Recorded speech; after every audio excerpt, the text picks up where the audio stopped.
Hello बच्चों, आपका स्वागत है हमारे YouTube channel PCM stream classes में। आज हम लोग पढ़ेंगे कक्षा 12 के फिजिक्स को। और इस फिजिक्स क्लास में हम आज पढ़ेंगे लेक्चर नंबर 3 को। ऑलरेडी मैंने लेक्चर नंबर 2 बना चुका है। उस लेक्चर नंबर 2 में मैंने आपको बताया था कि आवेश का सबसे बड़ा मात्रक कौन होता है, आवेश का अन्य मात्रक कौन सा होता है। ये दो चीज मैंने आपको ऑलरेडी लेक्चर नंबर 2 में बताया था। तो आज हम इस लेक्चर नंबर 3 में पढ़ेंगे कि आवेश का छोटा मात्रक कौन कौन सा होता है, कि आवेश को छोटे छोटे मात्रकों में कैसे मापा जाता है। तो आवेश का छोटा मात्रक आवेश के चार छोटे मात्रक होते हैं। पहला छोटा मात्रक की बात करें तो मिली कूलाम। क्या होता है? मिली कूलाम। Milli coulomb. दूसरा बात करें तो micro coulomb. Micro coulomb. Micro coulomb. तीसरा बात करें तो नैनो कूलाम। Nano coulomb. चौथा बात करें तो पीको कूलाम। Pico coulomb.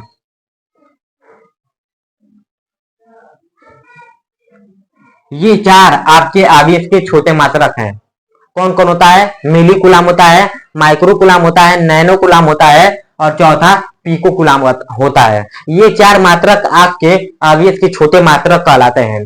अब ये मन में आएगा कि milli coulomb, micro coulomb, nano coulomb, milli coulomb, micro coulomb, nano coulomb और पीको कूलाम क्या होता है सर, हमें बताइए। तो अब हम आपको समझाएंगे कि मिली कूलाम, ये मिली कूलाम क्या होता है, कितने कूलाम को मिली कूलाम कहा जाता है। तो यहाँ पे लिखेंगे एक मिली कूलाम, एक मिली कूलाम बराबर 10 के पावर -3, 10 के पावर -3 कूलाम। मतलब जब आपको 10 के पावर -3 कूलाम दिख जाए, 10 के पावर, या आप कोई सवाल लगा रहे हैं या आपसे कह दिया कि कोई वस्तु पर 2 मिली कूलाम है, तो क्या होगा? 2 गुणते 10 के पावर -3 कूलाम। 1 मिली कूलाम बराबर क्या होता है? 10 के पावर -3 कूलाम होता है। तो इसको याद रखिएगा कि 1 मिली कूलाम बराबर 10 के पावर -3 कूलाम। अब दूसरा, एक माइक्रो कूलाम क्या होता है? ये आपका पहला था, ये आपका दूसरा है। दूसरा आपका है एक माइक्रो कूलाम। एक माइक्रो कूलाम, एक माइक्रो कूलाम बराबर कितना कूलाम होता है? एक माइक्रो कूलाम बराबर आपका 10 के पावर -6 कूलाम होता है। 10 के पावर -6 कूलाम। अगर आपको सवाल लगाते समय कभी माइक्रो कूलाम दे दिया तो उसकी जगह पर आप 10 के पावर -6 कूलाम लिख सकते हैं। तीसरा आपको दे दिया नैनो कूलाम। एक नैनो कूलाम, एक नैनो कूलाम बराबर कितना कूलाम होता है? 10 के पावर -9 कूलाम। एक नैनो कूलाम बराबर होता है आपका 10 के पावर 9 कूलाम। तो ये आपका 3 हो गया। एक मिली कूलाम बराबर 10 के पावर -3 कूलाम, एक माइक्रो कूलाम बराबर 10 के पावर -6 कूलाम और एक नैनो कूलाम बराबर 10 के पावर -9 कूलाम। अब चौथा आपका है पीको कूलाम। एक पीको, एक पीको कूलाम। एक पीको कूलाम बराबर कितना कूलाम होता है? एक पीको कूलाम बराबर 10 के पावर -12 कूलाम। 10 के पावर 12 कूलाम। 10 के पावर 12 कूलाम। तो ये आपका हो गया आवेश के छोटे मात्रक। आवेश के छोटे मात्रक 4 टाइप के होते हैं। पहला मिली कूलाम, दूसरा माइक्रो कूलाम, तीसरा नैनो कूलाम, चौथा पीको कूलाम। अब ये 1 मिली कूलाम बराबर कितना कूलाम होता है? 1 मिली कूलाम बराबर 10 के पावर -3 कूलाम होता है और एक माइक्रो कूलाम बराबर 10 के पावर -6 कूलाम होता है। एक नैनो कूलाम बराबर 10 के पावर 9 कूलाम होता है और एक पीको कूलाम बराबर 10 के पावर -12 कूलाम होता है। तो ये चार आपके आवेश के छोटे मात्रक हैं। आवेश के बड़े मात्रक, आवेश के जितने मात्रक होते हैं सब मात्रक मैंने आपको बता दिया है। तो इतना अपनी कॉपी में पहले आप लोग नोट कर लें। नोट करने के बाद हम आपको बताएंगे कि आवेश का कौन कौन सा गुण होता है। आवेश के गुण के बारे में पढ़ेंगे। क्वालिटी ऑफ चार्ज क्या होगा, अगला हेडिंग लगाएंगे क्वालिटी ऑफ चार्ज। पहले इतना अपने में कॉपी में आप नोट करें। तो हम लोग पढ़ेंगे आवेश के गुण। आवेश के गुण क्या होते हैं? Quality of charge. तो हेडिंग लगाएंगे आवेश के गुण, लिखिए आवेश, आवेश के गुण, आवेश के गुण, और इंग्लिश में लगा सकते हैं क्वालिटी ऑफ चार्ज। अब ये मन में आएगा कि आवेश के गुण क्या होते हैं सर, हमें बताइए। मैंने आपको आवेश दो टाइप का बताया था, धन आवेश, ऋण आवेश। तो पहले उसको लिखेंगे धन आवेश, धन आवेश, दूसरा ऋण आवेश। मैंने आपको दो टाइप के आवेश बताए थे, एक धनावेश, दूसरा ऋण आवेश। धनावेश को कैसे दिखाते हैं? प्लस से, और ऋण आवेश को माइनस से दिखाया जाता है। ये दो प्रकार के आवेश मैंने आपको लेक्चर नंबर 2 में, क्या इसका परिभाषा होता है, कैसे ये उत्पन्न होता है, सबकी जानकारी लेक्चर नंबर 2 में आपको मिल जाएगी। तो अगर आप लोगों ने नहीं पढ़ा होगा तो जाकर लेक्चर नंबर 2 को पढ़िएगा, वो लेक्चर नंबर 2 आपको प्लेलिस्ट में मिल जाएगा। मैंने कक्षा 12 का एक नया प्लेलिस्ट बनाया, उसी में सारी कक्षा 12 की जो ये चैप्टर है उसकी सारी वीडियो उसी में पड़ी रहेंगी। तो धन आवेश और ऋण आवेश आपको समझ में आ गया था। धन आवेश को प्लस से दिखाते हैं, ऋण आवेश को माइनस से दिखाते हैं। अब ये मन में आएगा कि आवेश का कौन सा गुण होता है सर। अब बात करेंगे कि जब कोई वस्तु रहती है, अब देखिए अगर एक वस्तु ये है, इस वस्तु पे प्लस चार्ज है, और ये एक वस्तु ये है, इस वस्तु पर प्लस चार्ज है, इस वस्तु का नाम ए है, इस वस्तु का नाम बी है, तो ए और बी, ए और बी दोनों एक दूसरे के ओर, दोनों एक दूसरे से दूर जाएंगे, से दूर जाएंगे या प्रतिकर्षित होंगे, प्रतिकर्षित, प्रतिकर्षित होंगे, प्रतिकर्षित होंगे। ए और बी एक दूसरे से प्रतिकर्षित होंगे। प्रतिकर्षित का मतलब दूर हटना, क्या होना? दूर हटना। ए और बी एक दूसरे से क्यों दूर होंगे? क्योंकि इस पे भी प्लस चार्ज है, इस पे भी प्लस चार्ज है। सजातीय, एक ही प्रकार के आवेश को सजातीय आवेश बोलते हैं। क्या बोलते हैं? इन दोनों पर कौन सा आवेश है? सजातीय, सजातीय आवेश, सजातीय आवेश। तो एक ही प्रकार के आवेश को सजातीय आवेश बोलते हैं, और सजातीय आवेश किसी परमाणु पर हैं तो वे दो परमाणु एक दूसरे से प्रतिकर्षित होते हैं। क्या होते हैं? प्रतिकर्षित होते हैं। तो तुरंत यहाँ पर लिखिएगा कि सजातीय आवेशों के बीच हमेशा प्रतिकर्षण काम करता है। यहाँ पर हम लिखेंगे सजातीय, सजातीय आवेशों के, सजातीय आवेशों, सजातीय आवेशों, सजातीय आवेशों के बीच हमेशा, हमेशा प्रतिकर्षित, प्रतिकर्षण होता है, प्रतिकर्षण होता है, होता है। समझ में आया आपको? ये वस्तु ए है, ये वस्तु बी है, और ए और बी दोनों पर एक जैसा आवेश है। ए पर भी प्लस आवेश है, बी पर भी प्लस आवेश है। तो दोनों पे जब दो परमाणुओं पे या कितने भी परमाणु हो उन पर एक ही प्रकार के आवेश मतलब सजातीय आवेश पाया जाएगा, तो वे दोनों परमाणु एक दूसरे से प्रतिकर्षित होंगे, एक दूसरे से प्रतिकर्षित होंगे। धनावेश, धनावेश एक दूसरे को प्रतिकर्षित करेगा। अगर ए पर माइनस चार्ज होता, अगर ये हम कंडीशन बना दे तो सर हमें बताइए, अगर हम ए वस्तु पर माइनस ले लें, बी वस्तु पर भी माइनस ले लें, तो ये दोनों भी एक दूसरे से प्रतिकर्षित होंगे, प्रतिकर्षित होंगे। मतलब ए पर भी माइनस है, बी पर भी माइनस है, दोनों पर समान आवेश है। समान आवेश का मतलब सजातीय, हमें आवेशों से नहीं मतलब, हमें सजातीय आवेश देखना है। सजातीय आवेश का मतलब समान आवेश अगर दो वस्तु पर रहेंगी तो वे दोनों वस्तुएं हमेशा एक दूसरे से प्रतिकर्षित रहेंगी।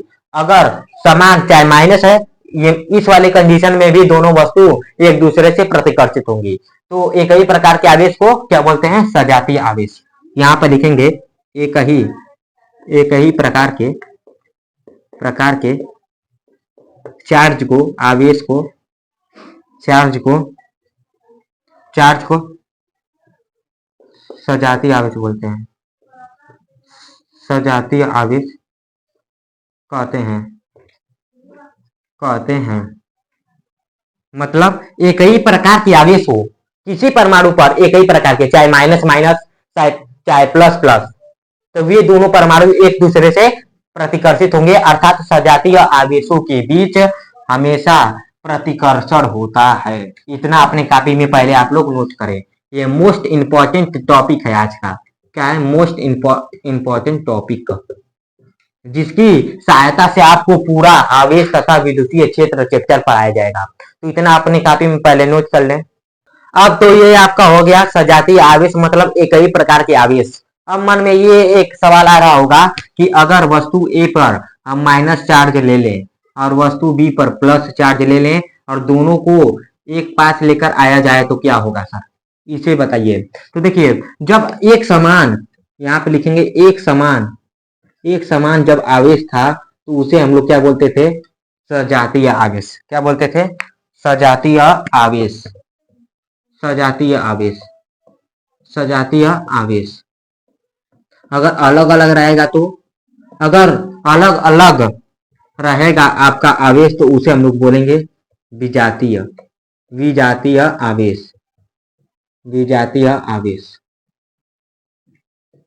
क्या बोलेंगे? विजातीय आवेश। किस कंडीशन में? असमान आवेश। असमान आवेश। एक समान आवेश जहां पर रहेगा उसे सजातीय आवेश, और अलग अलग आवेश मतलब प्लस माइनस, माइनस प्लस आवेश रहेगा तो वहां पर विजातीय आवेश कहते हैं। एक समान आवेश को सजातीय आवेश, अलग अलग आवेश को विजातीय आवेश कहते हैं। अब यहाँ पर ध्यान देंगे, मैंने आपको बताया था सजातीय आवेश हमेशा एक दूसरे से प्रतिकर्षित होते हैं, ये नोट कर लीजिएगा। अब दूसरा यहाँ पे देखिए माइनस प्लस, माइनस प्लस है तो कौन सा आवेश है? विजातीय आवेश। विजातीय आवेश। अब विजातीय आवेशों के बीच हमेशा आकर्षण होता है, एट्रैक्शन होता है। क्या होता है? आकर्षण। तो यहाँ पर लिखेंगे, यहाँ पर एक नोट लिखेंगे, नोट नंबर 2 लिखेंगे। नोट नंबर 2 लिखेंगे कि विजातीय आवेशों, विजातीय आवेशों के मध्य, विजातीय आवेशों के मध्य, आवेशों के मध्य के मध्य मध्य हमेशा, हमेशा आकर्षण होता है। हमेशा आकर्षण, आकर्षण होता है, होता है। इसे आप लोग अपने कॉपी में नोट करें। यहाँ पर माइनस, यहाँ पर प्लस है, तो वस्तु ए व बी एक दूसरे से एट्रैक्शन एक दूसरे की ओर आकर्षित होंगे। अगर वस्तु ए पर प्लस है, वस्तु बी पर माइनस है, या वस्तु बी पर माइनस है, वस्तु ए पर प्लस है, मतलब कहने का अर्थ अलग अलग आवेश हो, वहां पर विजातीय आवेश होता है। और विजातीय आवेशों के मध्य हमेशा आकर्षण होता है। ए व बी एक दूसरे की ओर आकर्षित होंगे। ए व बी एक दूसरे की ओर आकर्षित होंगे। तो ये आपका सीधा सीधा टॉपिक है कि सजातीय आवेशों के बीच प्रतिकर्षण, रिपल्शन होता है, और विजातीय आवेशों के बीच अट्रैक्शन होता है। तो इतना आप लोग अपने कॉपी में नोट करें। अगर ए पर, यहाँ पर अगर ए पर हम प्लस ले लें, अब बी पर माइनस ले लें, तो ये ए और बी एक दूसरे की ओर आकर्षित होंगे। ए व बी एक दूसरे के साथ आकर्षित होंगे, आकर्षित होंगे, आकर्षित होंगे। तो इतना आप लोग अपने कॉपी में नोट करें कि आवेश, आवेश के गुण हो गया आपका। अब ये आएगा मन में एक सवाल और आता होगा कि उदासीन क्या होता है? उदासीन का भी नाम आप लोगों ने सुना होगा कि उदासीन क्या होता है। क्या उदासीन वस्तु पर कोई आवेश नहीं होता? इसको हम लोग पढ़ेंगे। तो पहले आप लोग इतना अपनी कॉपी में नोट करें। नोट करने के बाद हम आपको बताएंगे कि उदासीन वस्तु क्या होता है।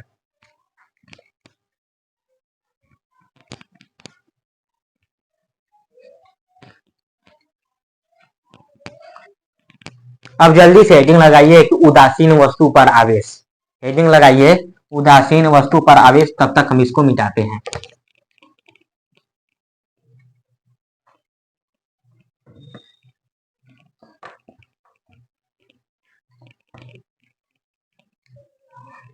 पहले तो बात करेंगे कि उदासीन वस्तु होता क्या है। उदासीन,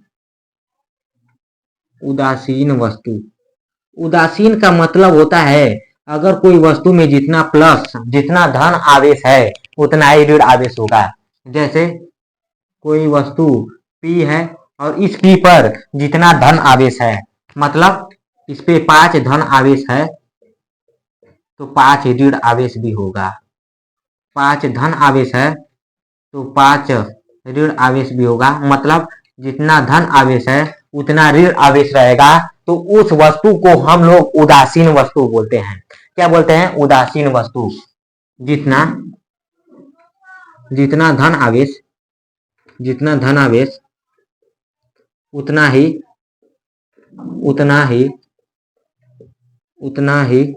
ऋण आवेश हो।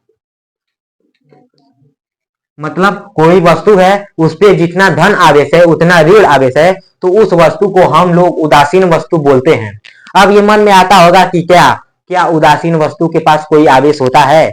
उदासीन वस्तु के पास, एक हम आपसे क्वेश्चन पूछ रहे हैं, इस क्वेश्चन का आंसर कमेंट में लिखिएगा कि उदासीन वस्तु के पास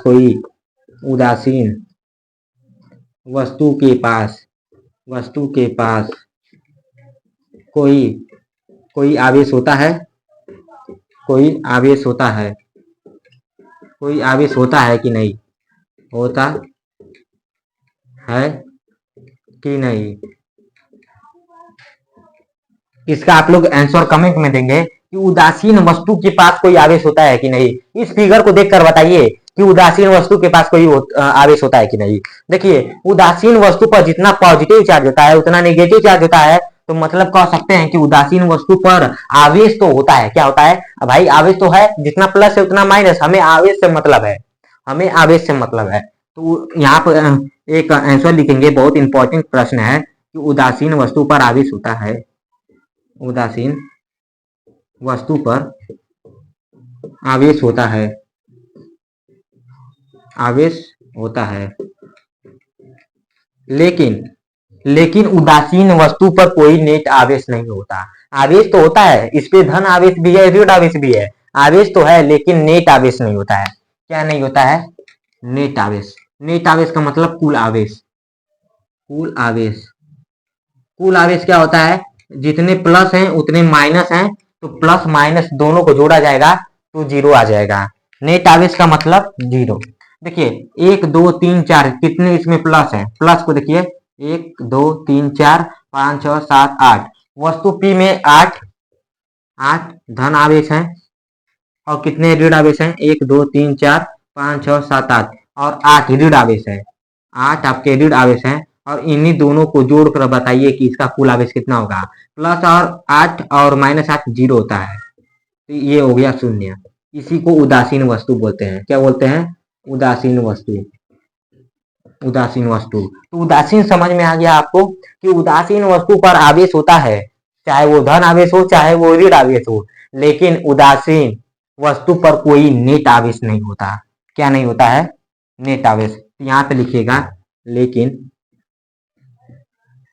उदासीन वस्तु पर